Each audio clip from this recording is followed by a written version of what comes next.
আমি একটু তারকেশ্বর গিয়েছিলাম, তো ওখান থেকে আসার পরে শরীরে এতটাই কষ্ট বা ব্যথা হয়েছিল, সংসারের কাজ তো তেমনই কিছু করে উঠতেও পারিনি, আর তোমাদের সাথেও তেমন কোনো আর এখন ভিডিও ওগুলো শেয়ার করতে পারছি না।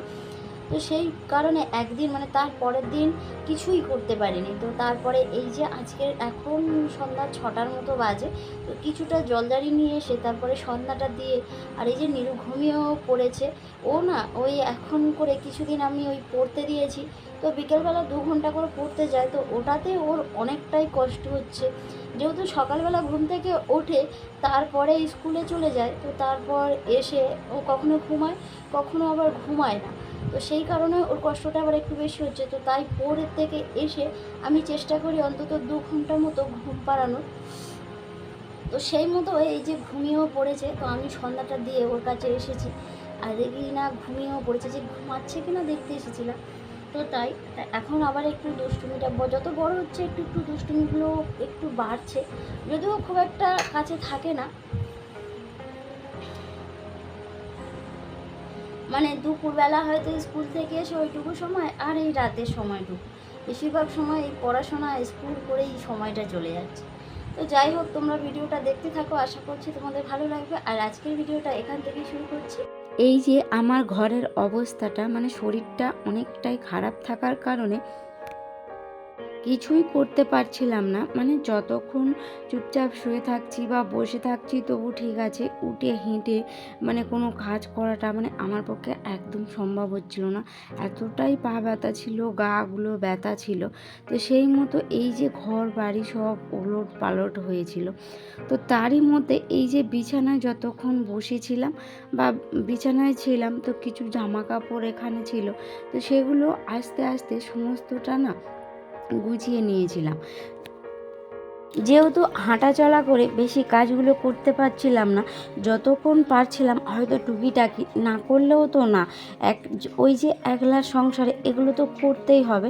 তো আস্তে আস্তে যে সমস্ত কাজগুলো করতে পারছিলাম, তো সেই সমস্ত কাজগুলো করছিলাম। আর তারপরে যখন হয়তো বসছি বা একটু শুচ্ছি, তো তখন তারপরে উঠে কাজগুলো করতে না আরও বেশি কষ্ট হচ্ছিল।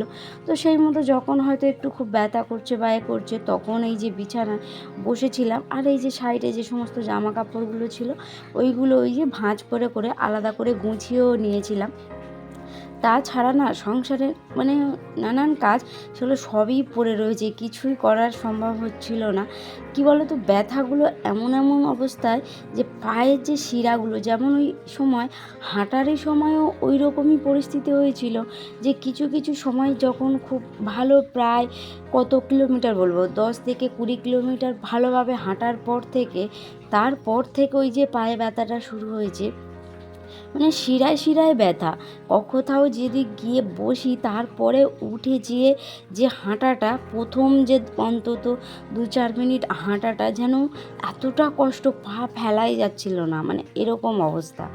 তো তারপরে মানে গা ফা ব্যথা অত হয়নি, কিন্তু যখন বাড়িতে চলে আসি, এসে রেস্ট নেওয়ার পরে গাও ব্যথা হয়ে যায়।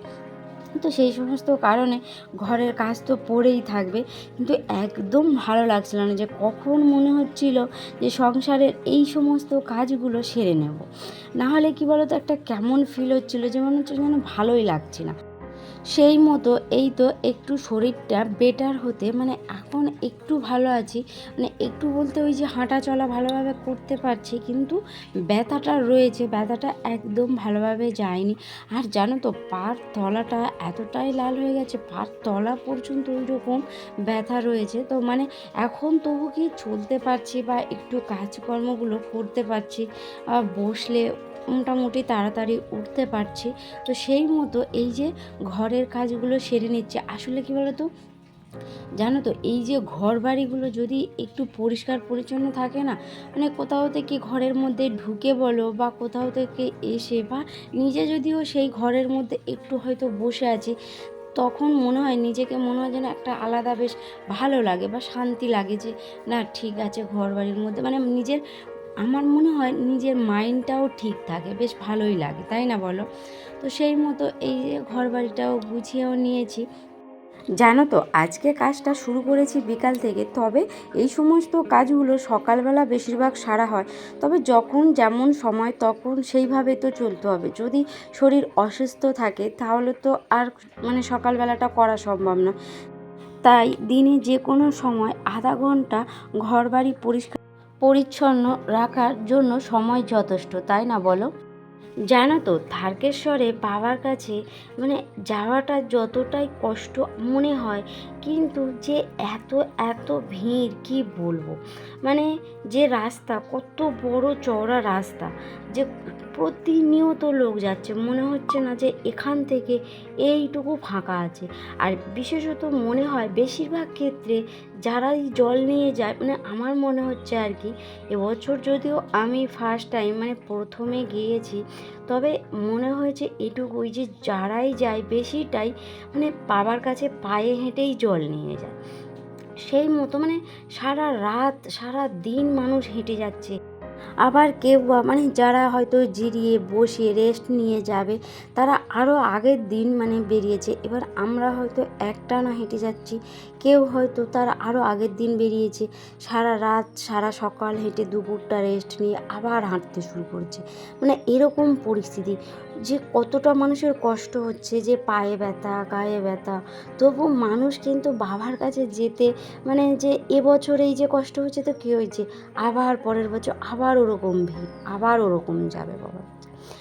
এটাই আর কি, যে যখন এতটাই কষ্ট হচ্ছে কি বলবো, প্রায় 6 থেকে 7 কিলোমিটার বাকি, তখন যে কিভাবে যে বাবার কাছে পৌঁছে গেছি বলে বোঝাতে পারবো না। তখন মনে হচ্ছিল না যে আর পাটা চলবে, আর হাঁটতেও পারছি না, এরকমই মনে হচ্ছে। কিন্তু সেই সমস্ত সব কিছু বাধা, সব কিছু অতিক্রম করে সেই চলে যাওয়া, প্রায় কত কিলোমিটার, হয়তো এমনি সময় আমরা 1 কিলোমিটার হাঁটতে গেলে মনে হয় যেন হেঁটে যাচ্ছি, কি কষ্ট, পারছি না। প্রায় আমার সম্ভবত 45 কিলোমিটারের কাছাকাছি বা তারও বেশি হতে পারে। এতটা রাস্তা, যে কিভাবে এত এত মানুষ হেঁটে জল ঢালতে চলে যাচ্ছে। এটাই হচ্ছে কি বাবার কাছে যাওয়ার একটা টান এরকম, বা ভালোবাসা, বা মানুষের একটা প্রতি ইচ্ছা, এই রকম একটা ব্যাপার আর কি। তো যাই হোক, তোমাদের সাথে কথা বলতে বলতে একটু ওই যে বাবার কথাগুলো বলতে বলতে তোমাদের সাথে অনেকটাই কথা বলে ফেললাম। তো তার মধ্যে অনেকগুলো কাজও সেরে নিয়েছি।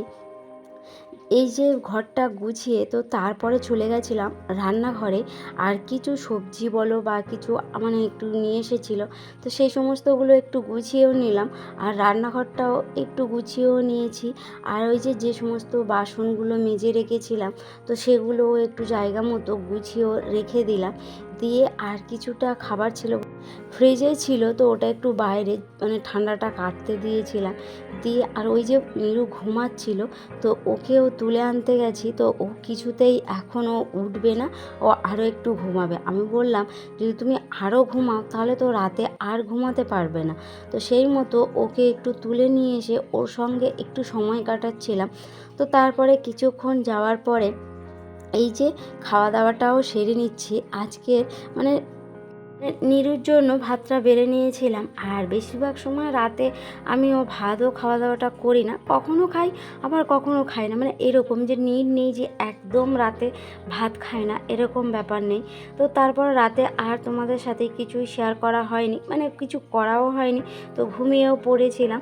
খুব বেশি রাতটাও জাগা হয়নি বা কিছু করা হয়নি। তো সেই মতো সকালবেলা উঠে এই যে চলে এসেছিলাম, ফ্রেশ হয়ে সমস্ত সংসারে কাজ করেও নিয়েছি, নীরুকে স্কুলেও দিয়ে এসেছি। দিয়ে এসে আর এই যে সকালবেলা একটু টিফিনটা সারবো, তো ফার্স্ট একটু গরম জল করে নিয়েছিলাম, মুড়ি দিয়েই গরম জলটা করে নিয়েছিলাম, সেটাও খেয়ে নিয়েছি। এই যে নিজের জন্য একটু টিফিন বানাচ্ছিলাম। তাহলে বন্ধুরা, এতক্ষণ পর্যন্ত আমার ভিডিওটি জুড়ে যারা রয়েছো তাদেরকে জানাই অসংখ্য ধন্যবাদ, আর আমার পাশেও যারা রয়েছো তাদেরকেও জানাই অসংখ্য ধন্যবাদ। এই বোনটির বা দিদিটির ভিডিওটি যদি ভালো লেগে থাকে তাহলে একটা লাইক, কমেন্ট, বা তোমরা চাইলে ভিডিওটি শেয়ারও করতে পারো, বা তোমরা চাইলে একটা মিষ্টি বন্ধু হয়ে যেতে পারো। আর যদি আমার কোনো নতুন বন্ধু ভিডিওটি দেখে থাকো তাহলে কমেন্ট করে জানাতে ভুলো না। তাহলে বন্ধুরা ভিডিওটা আজকের এখানেই শেষ করছি। দেখা হচ্ছে এরকম কোনো আমার একটা সাংসারিক নতুন গল্পের ভিডিওর সাথে। আজকের এই পর্যন্ত। টাটা।